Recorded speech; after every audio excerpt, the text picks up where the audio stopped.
So today, we're going to dive into one of the most powerful, most fundamental forces in the entire animal kingdom, reproduction. We're going to explore all the incredible and frankly ingenious ways that vertebrates have evolved to solve life's single greatest challenge. So let's just jump right in with a huge question.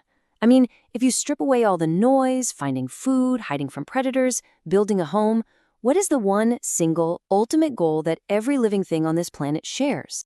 And the answer, well, it's actually pretty simple. To make more of yourself, to get your genes into the next generation. And in this explainer, we're going to break down that whole complex puzzle of vertebrate reproduction piece by fascinating piece, starting right at the beginning. All right, so where do we even start? Well, with that very first absolutely critical step. See, before any new life can even think about beginning, the male and female gametes, the sperm and the egg, they have to meet. They have to fuse. But how in the world do they do that? And that process, of course, has a name: fertilization. It's that magic moment a sperm and an egg cell become one, forming a zygote. And that zygote, that's the very first cell of a brand new individual.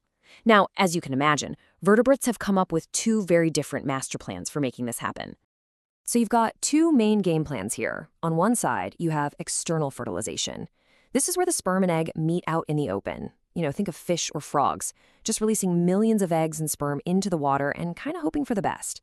And on the other side, you've got internal fertilization, where the sperm is put directly inside the female's body. And this is the strategy you see in most land animals, reptiles, birds, and of course, us mammals. And this is where things get really interesting, because it's all about trade-offs. External fertilization is basically a numbers game. It's like buying millions of lottery tickets. You release a ton of gametes, and the odds for any single one are terrible, but you're hoping at least a few will hit the jackpot. Internal fertilization, though, that's more like a targeted investment. You produce way fewer eggs, but because everything's happening in a protected, controlled environment inside the female, the chance of success is way, way higher.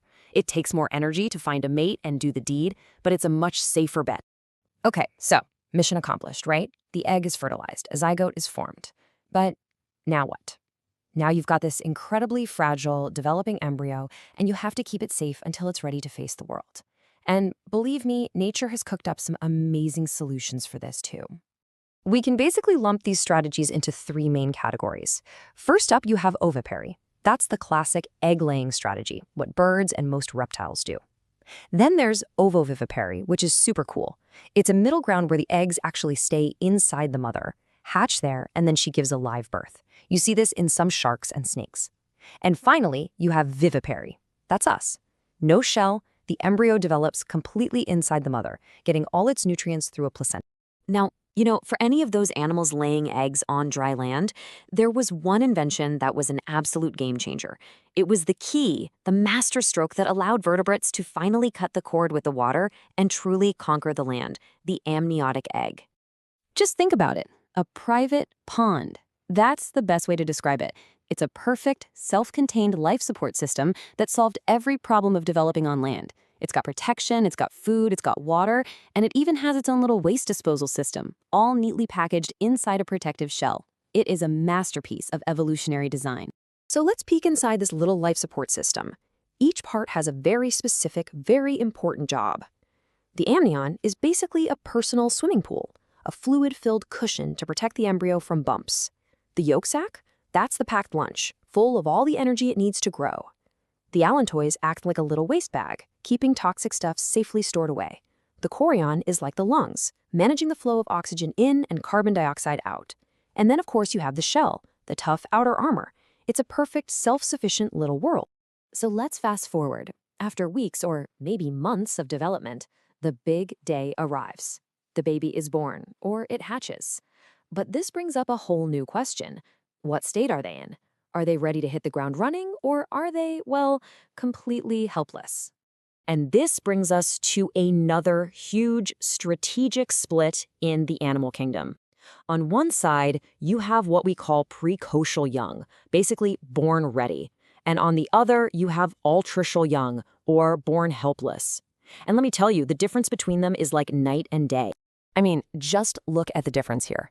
Precocial young, like a baby wildebeest or a chicken, they come out with their eyes open, they've got fur or feathers, and they can walk or swim almost right away.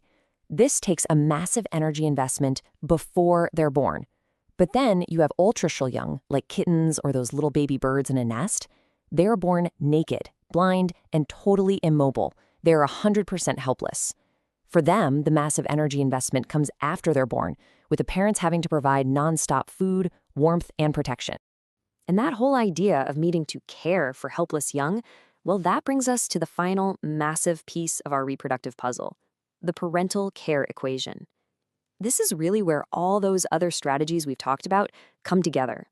Because, when we say parental care, it's so much more than just dropping off some food. It's this whole collection of behaviors that are all designed to do one thing: increase the baby's chance of survival. We're talking about guarding eggs, incubating them, keeping the young warm, feeding them, and even teaching them critical life skills, like how to find their own food. And if you look across the whole vertebrate family tree, you see this incredible pattern emerge. You have fish who often just release their eggs and sperm and swim away, basically zero parental care. Amphibians and reptiles do a little better, sometimes guarding their nests, but the absolute champions of parental care, without a doubt, are birds and mammals. They invest a truly staggering amount of time and energy into raising just a few offspring. So what does this all boil down to? It's this one fundamental trade-off: quantity versus quality. An animal just can't have it both ways. It can't produce thousands of offspring and give each one top-notch, high-quality care. So you either make a whole lot of low-investment bets, like a fish, or you make just a few very high-investment bets, like an elephant. Okay, so after all of that, after looking at all these wild, different solutions, external versus internal fertilization, eggs versus live birth, helpless versus ready-to-go babies, it just begs the question, right? With all this variety, which strategy is actually the best one? And the answer is, there isn't one. There is no single best strategy. Every single one of these approaches is a winning solution, something that's been perfected over millions of years of evolution to work for that specific animal in its specific environment. From a frog laying thousands of eggs in a puddle to a lioness spending years teaching her cubs to hunt, the only thing that really matters is that it works. Because in the game of life, survival is the only prize.